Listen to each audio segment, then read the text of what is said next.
Today we'll be looking at chapter 2 of our philosophy, and that is the primary source of knowledge.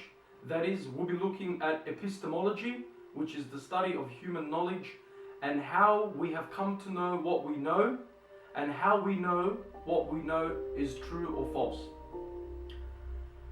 So here, the author of our philosophy looks at all the different theories that we have in order to help us understand how we have come to know what we know and whether it's true. This includes the platonic theory of recollections, the rational theory, the empirical theory, and dispossession theory. So the author first of all distinguishes the two types of perception. Perception is basically our ability to identify, organize, interpret, and appropriately respond to the environment around us in order to help us understand it better. There is conception and there is assent. Conception is basically simple knowledge. For example, our grasp of phenomena such as heat, motion, light, or sound. Assent, on the other hand, is complex knowledge which involves judgment such as heat is energy which is derived from the sun. The sun is more luminous than the moon, and atoms are susceptible to division and thus explosion.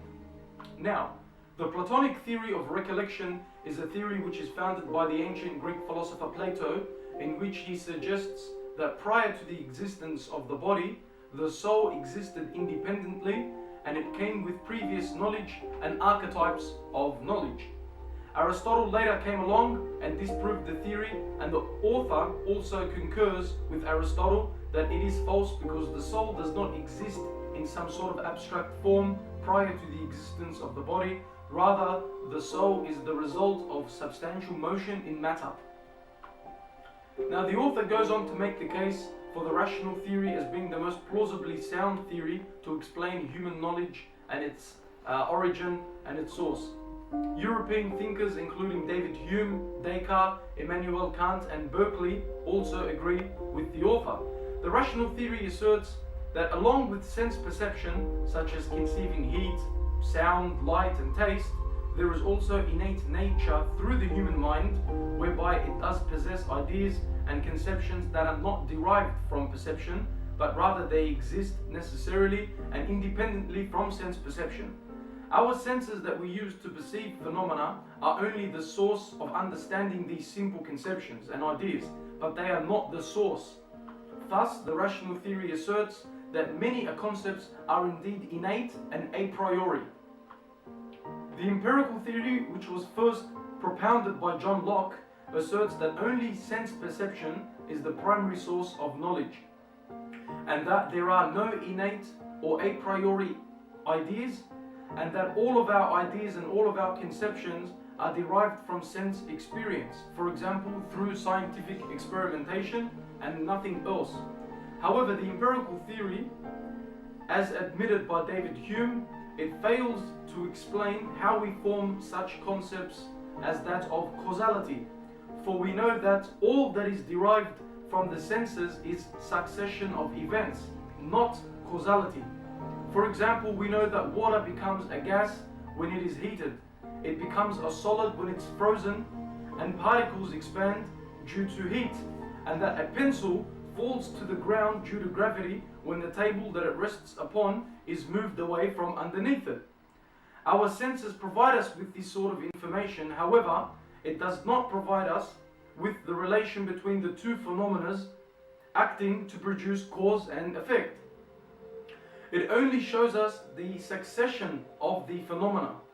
It does not provide us with causality, which is the relation and the influence of one event on another in order for the other to exist. The rejection of the principle of causality by the empiricists does not solve the difficulty, because the fact remains that we do not conceive causality, which is not given in sense perception.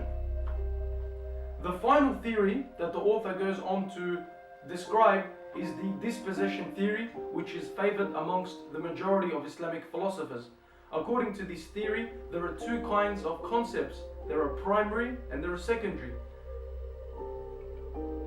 Primary concepts are derived from our sense perceptions. For example, we conceive heat by means of our touch. We perceive color by means of our vision, and so on. Here, the sense perception is the cause of the concept, and it's the cause of the idea in our mind. Now, on the basis of this primary conception, the mind will go on to form a secondary conception. The mind produces new notions that are based on the primary ones. These ideas, they fall outside of the scope of the senses, even though they are derived from them. For example, we know that when we heat water to 100 degrees centigrade, it begins to boil. However, even if this simple experiment were to be repeated 1,000 times, we would not perceive the causality of temperature to boiling, only the succession of events. Therefore, this theory proposes that the mind dispossesses the notion of causality from the two phenomena which are offered by our sense perception. The author then goes on to make arguments in favor of the rational theory as the primary source of human knowledge. According to the rationalist, the first kind of knowledge is primary. This is self-evident and it's intuitive. It includes things like the principle of causality, the principle of harmony, and the principle of non-contradiction. For example, 1 is half of 2. The whole is always greater than its parts. Infinite regress is impossible. The earth is spherical. Heat is caused by motion. The angles of a triangle are equal to 2 right angles. So, what do we realize here in these examples? When we say that the earth is spherical, this requires an observation and it requires inference. However, when we say that the angles of a triangle are equal to 2 right angles, this is just based on pure reasoning. The same thing applies when we say that heat is caused by motion and infinite regress is impossible. We see that all knowledge is based on previous knowledge, which in turn depends on knowledge which precedes that. The a priori knowledge or primary knowledge is irreducible remainder that does not arise from any previous knowledge. It is this very knowledge that is independent of any sense experience which makes metaphysics possible. According to the empiricists, sense perception is the primary source of all knowledge. They do not admit the existence of any necessary rational knowledge prior to experience. There can be no knowledge of universal truth prior to sense experience. Their position makes metaphysics and deduction impossible. Now, this empirical doctrine, it has to be rejected for 4 reasons. Number 1, either the empirical doctrine itself, either that is prior to experience or it is not. If the empirical doctrine is indeed prior to sense experience, then it refutes itself. It's self-refuting. If it is derived from experience, then the validity of that experience as a criterion of knowledge has yet to be established. Secondly, empiricism fails to affirm the existence of matter and the external world, which cannot be affirmed except through primary rational knowledge. Thirdly, experience by itself is not sufficient to assert the impossibility of anything.